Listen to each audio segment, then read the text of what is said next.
तो hello guys, episode 7 की शुरुआत में हम तासुमी को देखते हैं जो रनिंग करते हुए कहीं पे जा रहा होता है और वही तासुमी कह रहा होता है मैंने रेसु और तोकुगावा से परमिशन ले ली है उस पिकल के साथ लड़ने को, मगर उन दोनों ने मुझे कहा है अगर मैं लड़ाई में पिकल के साथ हार गया तो वो मुझे खा भी सकता है, लेकिन मैं उस लड़ाई में अपनी पूरी जान लगा दूंगा, उससे इतने आसानी से मैं नहीं हारूंगा। फिर तासुमी उस लड़ाई की जगह में पहुंच जाता है जहाँ पे उसकी मॉम और तोकुगावा खड़े होते हैं। तो तासुमी अपने मॉम को देख के कहता है, मॉम लड़ाई लड़ने वाले के पास जाता है और उन्हें हक करते हुए कहता है, मॉम मेरी लाइफ में सबसे इम्पोर्टेंट पर्सन आप हो और अब मैं आपसे वादा करता हूँ कि लड़ाई के बाद मैं आपसे जरूर मिलूंगा। फिर उसकी मॉम वहां से चली जाती है, मगर तभी तासुमी को पीछे से आवाज आती है। वो जब पीछे देखता है तो वहाँ पे उसकी रियल मॉम होती है, जिसे देख के तासुमी बहुत ही हैरान हो जाता है। जिसके बाद हम तासुमी का पास देखते हैं। हम देखते हैं कि तासुमी एक सर्कस में काम करता है और वही उसकी स्ट्रेंथ देख के सारे लोग हैरान हो जाते हैं और वही हम डोपोरोची को भी देखते हैं। लेकिन एक दिन तासुमी के फादर की डेथ हो गई, जिसके बाद डोपोरोची और उसकी वाइफ ने तासुमी को अडॉप्ट कर लिया। फिर हमें पता है कि वो थोड़ी देर पहले एक डायनासोर से लड़के आया है। बाकी तासुमी से कहता है, ओह तो तुम मेरे से पहले उस पिकल से लड़ रहे हो? तो तासुमी कहता है, हाँ मैं उसे हरा दूंगा। तो बाकी उसे जवाब देता है, अगर जो बोले और वह सच हो जाए तो कितना अच्छा होता है ना। और फिर हम डोपोरिचो को देखते हैं जो तासुमी से कहता है, ओ तो तुम पिकल से लड़ने जा रहे हो तो तुम ऐसा कुछ मत कर देना कि मुझे उस लड़ाई के बीच में आना पड़े। डोपोरिचो की यह बात सुन के तासुमी कहता है, ठीक है मैं इसका ध्यान रखूंगा। जिसके बाद तासुमी उस स्टेडियम के अंदर कदम रख देता है और तभी हम देखते हैं कि करीबन 55,000 लोग तासुमी को सपोर्ट करने को वहाँ पे आए थे और वही उन सब के एक साथ पंच करने की वजह से वहाँ पे कई सारी सुपरसोनिक वेव जनरेट हो रही थी, जिसे तासुमी फील कर पा रहा था। तासुमी उन सब के दिल में अपने लिए इतना प्यार देख के बहुत ही खुश हो जाता है, जिसके बाद वो पिकल की ओर बढ़ने लगता है। वही पिकल जब बाहर आता है तो वो तासुमी पे अटैक कर देता है। ये देख के तासुमी लगातार उसे पंचों की बारिश करके उसे रोक देता है। फिर हम देखते हैं कि तासुमी ने पिकल की बॉडी के हर जगह में वार किया था, लेकिन पिकल को उसे कुछ नहीं होता और वो तासुमी पर अटैक कर देता है। ये देख के तासुमी उसके पैरों के बीच में वार करके उसके अखरोट तोड़ देता है, जिसके बाद वो उसके चेहरे पे वार करके उससे दूर हो जाता है। वही ये देख के बाकी सोचता है, लगता है तासुमी पूरी तैयारी करके इससे लड़ने को आया था, लेकिन तासुमी के इतने हमले करने के बाद भी वो हंस रहा है। पिकल की स्माइल देख कर रेसु कहता है, मुझे लगता है वो बस अभी कात्सुमी के साथ खेल रहा है। जिसके बाद पिकल कात्सुमी पे अटैक कर देता है। कात्सुमी उसे रोकने की कोशिश कर, वही उस अटैक के वजह से कात्सुमी की बॉडी बहुत ही पेन कर रही होती है, तो वो सोचता है अब समय आ गया है अपने हथियार को यूज करने का। और वही पिकल भी कात्सुमी के साथ लड़ने के लिए तैयार हो जाता है, क्योंकि कात्सुमी उसे ऐसा फील करा रहा था कि उसके सामने एक बहुत ही ताकतवर डायनासोर खड़ा है और उसे कैसे न कैसे करके खत्म करना है, जिसके बाद वो कात्सुमी को खा लेगा। फिर पिकल लड़ाई के लिए तैयार हो जाता है। तोकुगावा ये देख के कहता है, देखो बाकी क्या तुम उस पोज को जानते हो? तो बाकी बात आता है, हाँ ये ऐसे ही खड़ा है जैसे मेरे डैड यूजिरो हन्मा खड़े होते हैं। और फिर पिकल कात्सुमी पर अटैक कर देता है। कात्सुमी अपने सिगरेट मूव को यूज करता है, जिससे पिकल को बहुत ही पेन होता है। पिकल को वो दर्द ऐसा महसूस होता है कि किसी बड़े जानवर ने उसके पेट पे अपनी पूंछ से वार किया है। और वही ये देख के सारे लोग बहुत हैरान हो जाते हैं। जिसके बाद पिकल अपने घुटनों पे गिर जाता है और यह देख के सब कात्सुमी को चेयर अप करने लगते हैं। एंड वही पिकल को ऐसा दर्द एक ही बार महसूस हुआ था जब टीरेक्स ने उस और वही तासुमी ये हमला करने के बाद अपने हाथ को पूरी तरीके से तोड़वा देता है। ये देख के वो सब लोग हैरान हो जाते हैं, लेकिन तभी पिकल फिर से खड़ा होता है और तासुमी पे अटैक कर देता है। ये देख के तासुमी अपने पूरी जॉइंट्स को अलग करके पिकल पे लगातार अटैक कर देता है और पिकल को जमीन पे गिरा देता है। सबको ये देख के लगता है कि कात्सुमी ने पिकल को हरा दिया, लेकिन इतना खतरनाक अटैक करने की वजह से कात्सुमी के दोनों हाथ बहुत ही डैमेज हो जाते हैं। ये देख के तोकुगावा कहता है, देखा तुमने बाकी पिकल की बॉडी इतनी सख्त है कि उस वजह से कात्सुमी के दोनों हाथ टूट गए। ये सुनकर प्राप्त कोई जेट अपने फुल स्पीड में उड़ रहा है। अगर उसने अपनी स्पीड का 10 गुना यूज किया तो उससे सुपर सोनिक वेव जनरेट होती है, जिससे कि पूरा जेट तबाह हो जाता है। और वैसा अभी तासुमी के साथ हुआ है। उसने अपने हाथों को इतने तेजी से यूज किया कि उससे सोनिक वेव्स जनरेट हुई और उस वजह से उसके दोनों हाथ डैमेज हो गए। मगर वही हम देखते हैं कि इतने खतरनाक अटैक झेलने के बाद भी पीकल वापस से खड़ा होता है। तो वही प्रोफेसर अल्बर्ट उन दोनों को बताते हैं कि कासुमी पीकल को कभी भी नहीं हरा सकता, क्योंकि पीकल ने अपने जमा बराबर है, तो वो पीकल को कैसे हरा सकता है। और वही पीकल उसी पोज में होता है जिससे कि उसने रेत्सु को हराया था। पीकल को अटैक करते हुए देख के कासुमी भी खड़े हो जाता है और सोचता है लगता है अभी उस अटैक को यूज करने का समय आ चुका है जिसे मैंने खुद ने बनाया था। जिसके बाद पीकल अपनी पूरी ताकत से कासुमी पे अटैक कर देता है, लेकिन कासुमी भी अपने हाथ को एक सट्टे के जैसे यूज करके पीकल पे अटैक कर देता है, जिससे कि पीकल बहुत ही दूर जाके गिरता है। फिर कासुमी हमें बताता है अगर किसी सट्टे को अपनी पूरी ताकत से यूज करे तो वो सुपर सोनिक वेव जनरेट करता है, और वैसे ही मैंने अपने हाथ को एक सट्टे की तरह यूज करके उस पीकल पे अटैक किया। मगर तभी हम देखते हैं कि उस अटैक की वजह से तात्सुमी का हाथ बहुत ही गंदी तरीके से डैमेज हो जाता है और उसके हाथ के अंदर की पूरी हड्डियां दिख रही होती है।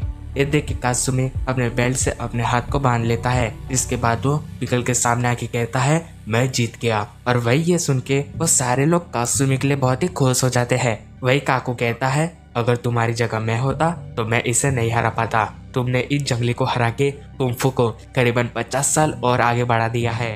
और वही कासुमी सबको शुक्रिया अदा कह रहा होता है अगर आप लोग मेरे साथ नहीं होते तो मैं इसे नहीं हरा पाता।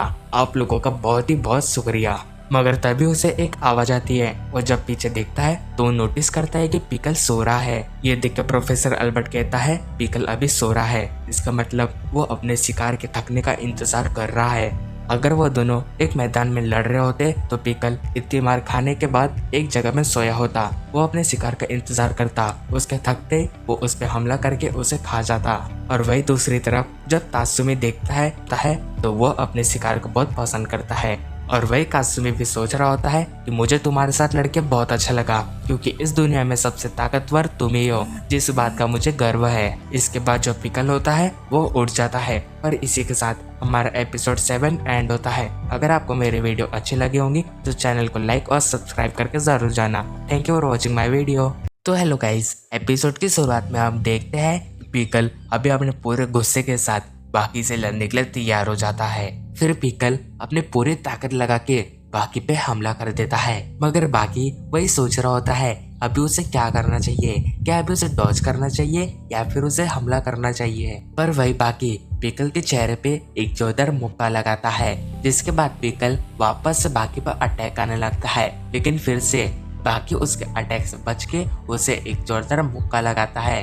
पीकल बाकी को बार बार मारने की कोशिश कर रहा होता है, लेकिन बार बार बाकी भी उसके अटैक से बच के उसे मार रहा होता है। आगे फिर रेत्सु बताता है ये दोनों बहुत ही खतरनाक तरीके से लड़ रहे थे और बाकी के मुक्के पीकल पे बहुत ही खतरनाक असर कर रहे थे। अगर मैं तुम्हें सरल भाषा में समझाऊं तो एक फाइटर अपनी पूरी ताकत लगा के किसी पे हमला कर रहा होता है तो उसका जबड़ा खुला होता है। तो वही अगर दूसरे फाइटर ने उसके जबड़े पे वार किया तो उसे बहुत ही ज्यादा दर्द होगा। बाकी भी पीकल के जबड़े पे वार कर रहा था, क्योंकि हमले के वक्त पीकल का जबड़ा बहुत ही कमजोर होता है। वही अगर मैं तुम्हें और एक किस्सा बताऊं तो एक फाइटर था जो लगातार हर मैच को जीत रहा था, पर वही उस फाइटर के अपोनेंट में एक दूसरा फाइटर आया जिसका नाम मोहम्मद अली था। मोहम्मद अली ने लड़ाई के वक्त उस फाइटर के जबड़े पे इतने जोर से वार किया कि वो फाइटर उसी वक्त नॉकआउट हो गया। तो इसी से समझ में आता है कि अगर कोई किसी के जबड़े पे पूरी ताकत से वार करे तो वो उसे खत्म कर सकता है। आगे फिर रेत्सु कहता है अगर कोई फाइटर किसी के हमला करते वक्त उसे एक पंच मार दे तो उसे बहुत ही ज्यादा दर्द होता है, और वही काबिलियत अभी बाकी के पास थी। वो पीकल को बहुत ही बुरी तरीके से मार रहा था। बाकी ने पूरी बाजी अपने हाथों में ले ली थी। फिर हमें पीकल के बारे में बताया जाता है वो अपने जमाने में किसी भी डायनासोर के दांत को भी तोड़ सकता है, किसी के भी हमले को रोक सकता है, किसी भी ताकतवर डायनासोर को आराम से उठा के पटक सकता है। पीकल के सामने कितना भी ताकतवर डायनासोर आ जाए मगर पीकल उसे खत्म कर देगा, क्योंकि पीकल के पास इतनी ज्यादा पावर है। लेकिन आज पीकल के सामने एक ऐसा आदमी आया जो दिखने में उससे भी छोटा है, उसके अंदर पीकल से भी कम ताकत है, मगर वो पीकल को बहुत ही खतरनाक टक्कर दे रहा था। और वही बाकी पीकल पे इतने लगातार हमले कर रहा था कि पीकल को कुछ भी सोचने का मौका नहीं मिल रहा था। पीकल वहां से भागने की कोशिश कर रहा था मगर बाकी उसे भागने नहीं दे रहा था और उसे बहुत ही खतरनाक मार रहा था। ये देख के रेत्सु कहता है पीकल वैसे ही भाग रहा है जैसे वो जैक के टाइम पे भाग रहा था और वही बाकी पिकल को इतना मार मार के उसकी बहुत ही बुरी हालत कर रहा होता है। जिसके बाद पिकल वहां से भागने लगता है तो बाकी उसके पास आके उसके चेहरे पे एक जोरदार लात मारता है, जिससे पिकल बहुत ही दूर जाके गिर जाता है। वही बाकी को अपने सामने अपनी जीत देख रही होती है। जिसके बाद बाकी पिकल के पास जाता है और उसके पास बैठ जाता है।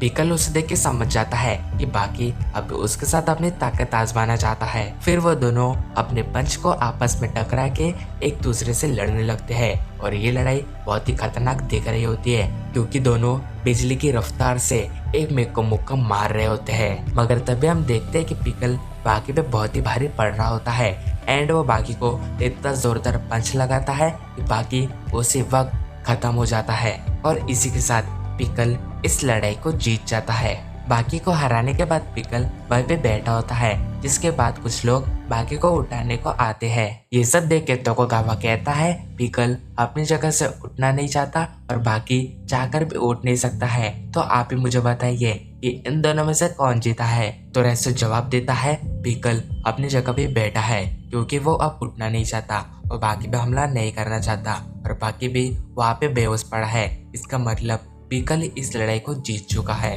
रेसो की ये बात सुन के हानायामा कहता है मैं तुम्हारी इस बात से राजी नहीं हूँ, क्योंकि बाकी ने पिकल को बहुत ही बढ़िया टक्कर दी। अगर बाकी अपनी टेक्निक को यूज करके पिकल से लड़ा रहता तो वो पिकल को आराम से हरा सकता था, लेकिन वो अपनी टेक्निक को छोड़ के अपनी ताकत से उसके साथ लड़ने लगा, जिस वजह से पिकल ने उसको हरा दिया। तो ये सुन के तोकुगावा कहता है हाँ हानायामा आप सही हो, एक समय पे बाकी पिकल में बहुत ही भारी पड़ रहा था, अगर वो अपने टेक्निक को जारी रखता तो वो पिकल को आराम से हरा देता था। मगर तभी हम देखते हैं कि पिकल वहां से जाने लगता है। ये देख के रेसो कहता है तोकुगावा क्या हमें उसे रोकना चाहिए? तो तोकुगावा कहता है जाने दो, वो कोई जानवर नहीं जिसे हम कैद करके रखेंगे। हाँ अगर प्रोफेसर पेन यहाँ पे होते तो वो बहुत ही घबरा जाते। और इसी के साथ हमारा एपिसोड एंड होता है। अगर आपको मेरी वीडियो अच्छी लगी होंगी तो चैनल को लाइक और सब्सक्राइब करके जरूर जाना।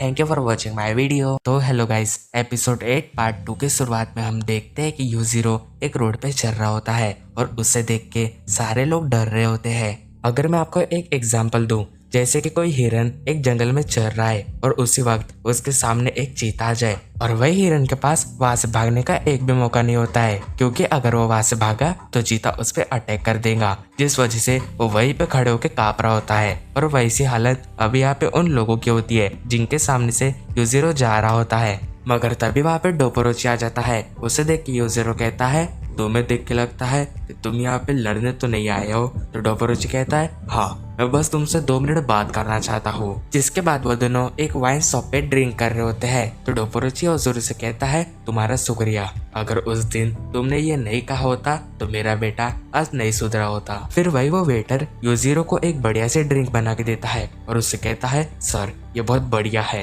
आप इसे बहुत ही अच्छे से पीजिएगा। लेकिन यूजीरो उस ग्लास को एक उंगली मार के हवा में उड़ा देता है और एकदम से उस पूरी ड्रिंक को पी लेता है। ये देख के डोपोरोची और वेटर बहुत ही हैरान हो जाते हैं। फिर यूजीरो कहता है तुम सही हो, मैंने तुम्हारे बेटे के अंदर कई सारे बदलाव देखे हैं, लेकिन उस वजह से तुम अपनी जिम्मेदारी भूल चुके हो। तो डोपोरोची कहता है मैं अपने बेटे की इतनी तरक्की देख के अपना ध्यान उस पे से हटा चुका था। इसके बाद यूजीरो उस वेटर से 10 साल पुरानी वाइन मांगता है। वो वेटर उसकी ये बात सुन के जल्दी से जाके वो वाइन निकाल लेता है और यूजीरो से कहता है सर आप इसे शॉट लेना पसंद करोगे? तो यूजीरो कहता है मुझे वो बॉटल दो और एक जग दे दो। जिसके बाद यूजीरो उस बॉटल को पीछे से तोड़ के उस पूरी वाइन को एक जग के अंदर निकाल लेता है और एक के बार में पूरी वाइन पी जाता है। जिसके बाद डोपोरोची कहता है कासुमी दिन पे दिन नई टेक्निक सीखे जा रहा था, जिसे देख के मुझे बहुत ही अच्छा लग रहा था, लेकिन उस वजह से मैं अपने बाप का कर्तव्य भूल चुका था। मुझे उस पर थोड़ी सी सख्ती बरतनी चाहिए थी,